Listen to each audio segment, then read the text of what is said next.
estimate lang siya eh. Question, paano natin siya magagawang accurate? Paano magiging accurate ang fuzzy logic? More rules. Kailangan mo itong gawin mas easy. Clear? Oo. Kung meron kang rule pala, baka dapat every point something. Oo. If ever man. No? Ano man. Okay? Pero naunawaan nyo paano magkukumpit. Isa pa. One more pa tayo. How about if x is equal to 0.65? Guys. What is the way? Siyempre, dito 0. Dito, 0. Dito, 0.66. Nandito yan somewhere. 0 pa rin. 0 to. How about here? What's the membership here? Confused. That's 0.65. So, nandito yan somewhere here, di ba? So, may membership siya dito. Ano value? 605? 625. How about here? 0.125. Alright. So basically the weight here is 0. The weight here is 0. The weight here is 0.625. Here is 0.125. Therefore, our answer this time.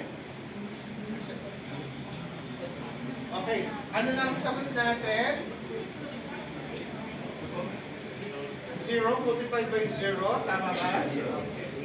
Plus 0 times 0.25 plus 0 times 0 plus 0.625 multiplied by 0.25 plus 0.125 multiplied by 1 all over 0 plus 0 plus 0.0 625 plus 0.125. Therefore, the answer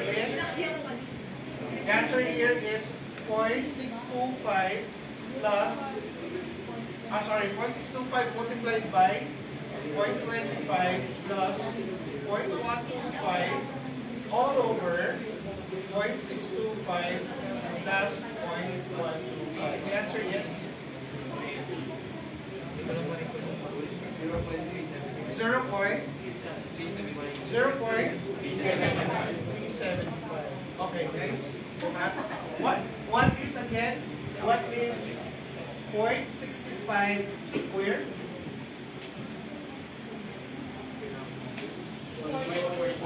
4.225. Alright, very good. So, ayan, nakikita nyo, may slight na error siya. Yeah. Okay. But not bad. Kasi bakit? Yung, hindi lang accurate, pero yung fuzzy logic mo, logical yung sagot niya. Kumbaga, nag-iisip naman siya, pero yung accuracy, concerned na. Alright? So ngayon, nauunawaan nyo na kung paano sisugay, no? Oh, ito na yung assignment.